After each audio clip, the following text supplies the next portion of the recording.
Olá, pessoal! Como é que vocês estão? Vamos dar continuidade à nossa aula. Vamos finalizar, na verdade, o nosso módulo. Vamos falar de duas teorias que abordam o desenvolvimento cognitivo, desenvolvimento intelectual e também tem essa perspectiva de explicação e de compreensão do processo de aprendizagem, né? Então, são duas teorias, né, que eu acredito que vocês conheçam. A gente vai estar dando uma revisitada. A primeira teoria é a teoria de Piaget. Então, Piaget ele acreditava, né, ele defendia que, inclusive, ele não chamava tanto de aprendizagem, né, ele chamava do aumento do conhecimento. E ele acreditava que esse aumento do conhecimento acontecia quando o esquema de assimilação sofre acomodação.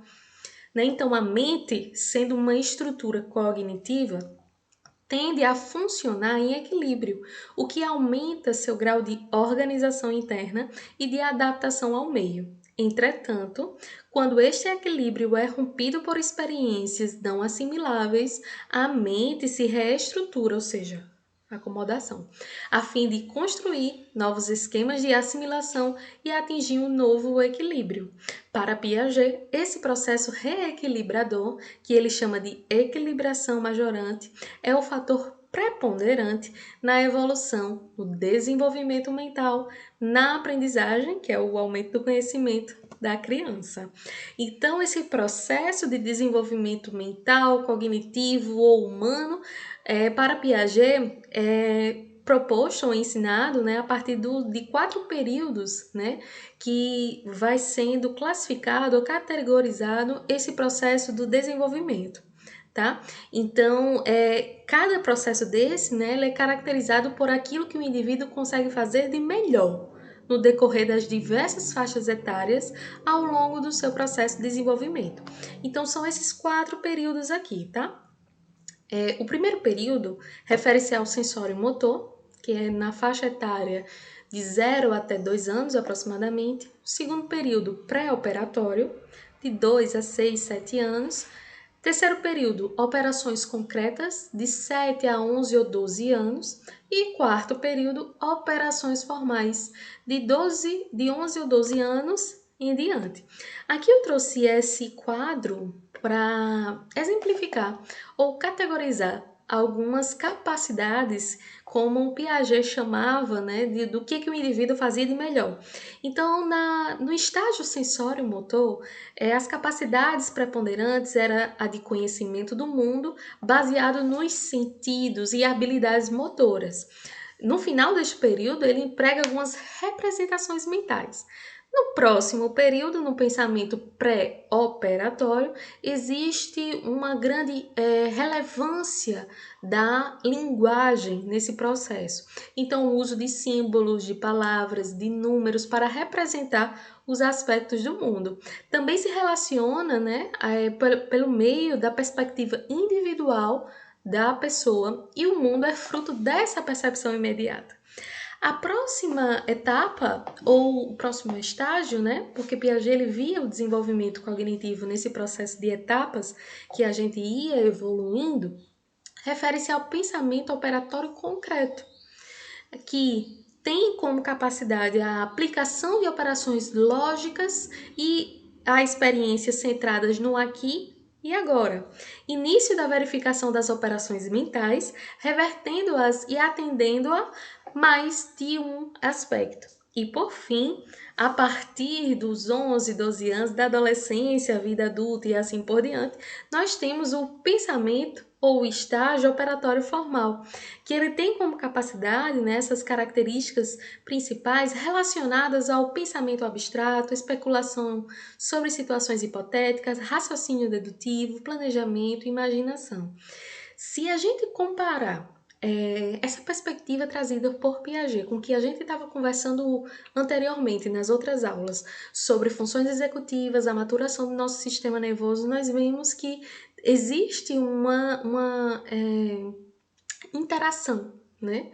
Enquanto a gente conversava que a maturação do nosso lobo frontal, que é responsável por essas capacidades, né, principalmente presentes no pensamento operatório formal, a gente percebe que essa maturação do sistema nervoso ela vem cada vez mais presente, né, nas escolhas bem elaboradas ou nas consequências bem previstas e assim por diante, assim como aqui proposto por Piaget.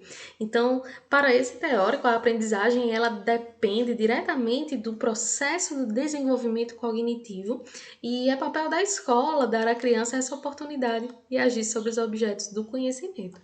Aqui eu trouxe umas informações para vocês, nessa perspectiva mais pedagógica, né, que caracteriza Piaget, tá? Então, no quesito inteligência e busca pelo conhecimento, Piaget defendia que elas são, né, alcançados também por etapas, né, nesse percurso desses estágios, né, universais e predeterminados pelo desenvolvimento biológico. O processo de aprendizagem ele se estrutura nessa equilibração, né, e envolve a assimilação e a acomodação de novos esquemas de conhecimento. Enquanto estudante, na perspectiva piagetiana, o indivíduo em desenvolvimento intelectual, ele avança com base também nesses mesmos estágios. O professor, nessa perspectiva, ele parte desse estágio, desse paradigma, né, que o desenvolvimento do aluno ele ocorre por estágios. E aí, como é que ele interfere, né? Como é que ele pode estar colaborando a partir do desequilíbrio dos esquemas que já são dominados para que ele possa estar motivando a aprendizagem. Com relação ao lado social, a sociabilidade, a característica de Piaget revela que o indivíduo ele se beneficia das interações de acordo com as possibilidades que os estágios do desenvolvimento podem estar ofertando para esse indivíduo.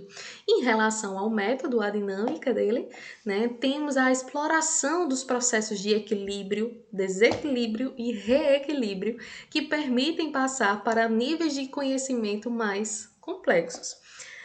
E aí, falando sobre essas questões de teorias, né?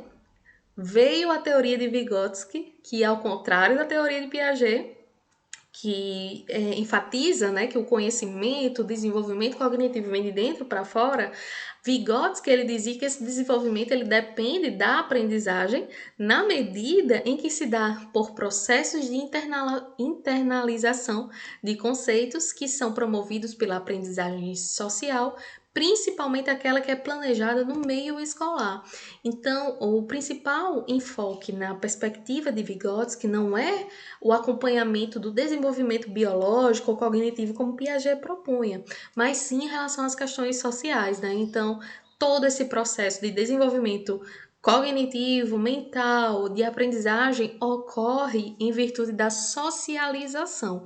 E aí Vygotsky, na sua explanação, ele dividiu esse processo, ele categorizou em 3 níveis.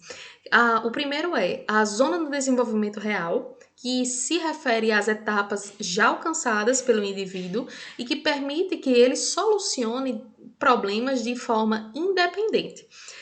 O segundo nível refere-se à zona de desenvolvimento potencial, que é a capacidade que o indivíduo tem de desempenhar tarefas desde que seja ajudada por adultos ou companheiros mais capazes. E o terceiro nível refere-se à ZDP, a tão conhecida ZDP, que é a zona de desenvolvimento proximal, que é a distância entre as zonas de desenvolvimento real e potencial. Ou seja, é o caminho, é a ponte. Existe aqui onde o sujeito, o indivíduo, o aprendiz está, que é a real. Existe aonde ele pode chegar, que é potencial. E para ligar esses dois, não digo espaço, mas essas duas condições, né, esses dois desenvolvimentos, o processo ele é mediado por alguém, né? Ele é mediado por uma pessoa, né, que vai estar ajudando a sair daqui, chegar aqui. E isso é possível através da ZDP. Então, a ZDP, ela define aquelas funções que ainda não amadureceram, mas que estão em processo de maturação. Funções que amadurecerão, mas que estão presentemente em estágio embrionário. Eita! Desculpa. Que foi, minha filha? Se empolgou? Calma, calma. Vá ver o que foi, vá. Desculpem, viu? Deixa eu só dar uma pausa aqui. Calma.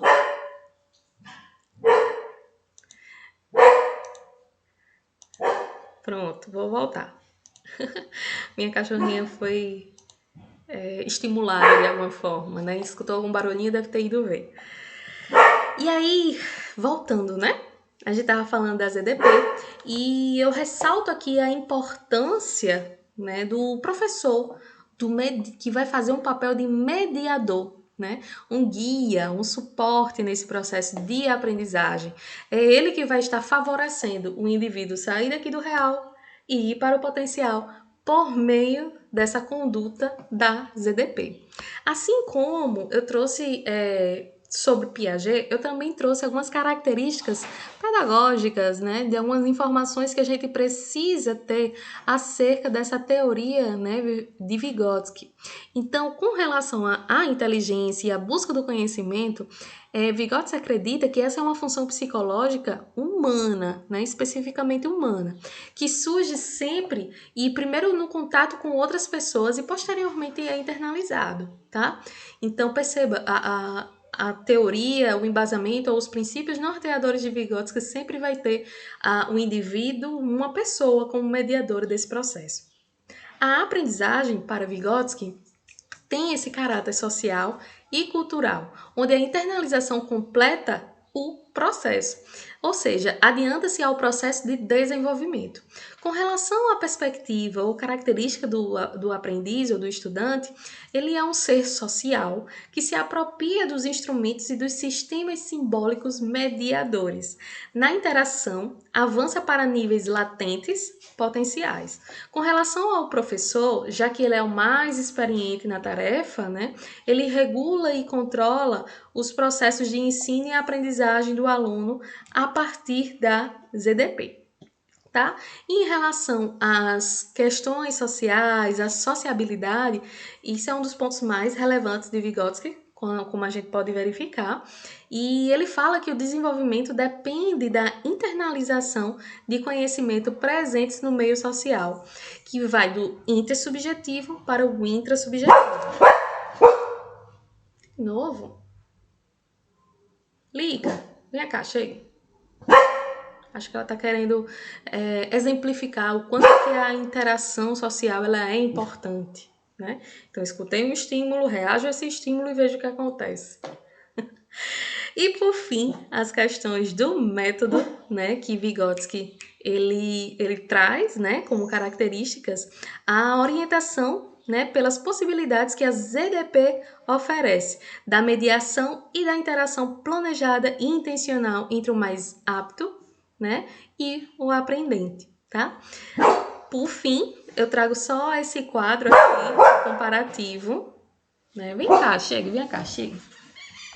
Vem cá, chega. Fica aqui, venha.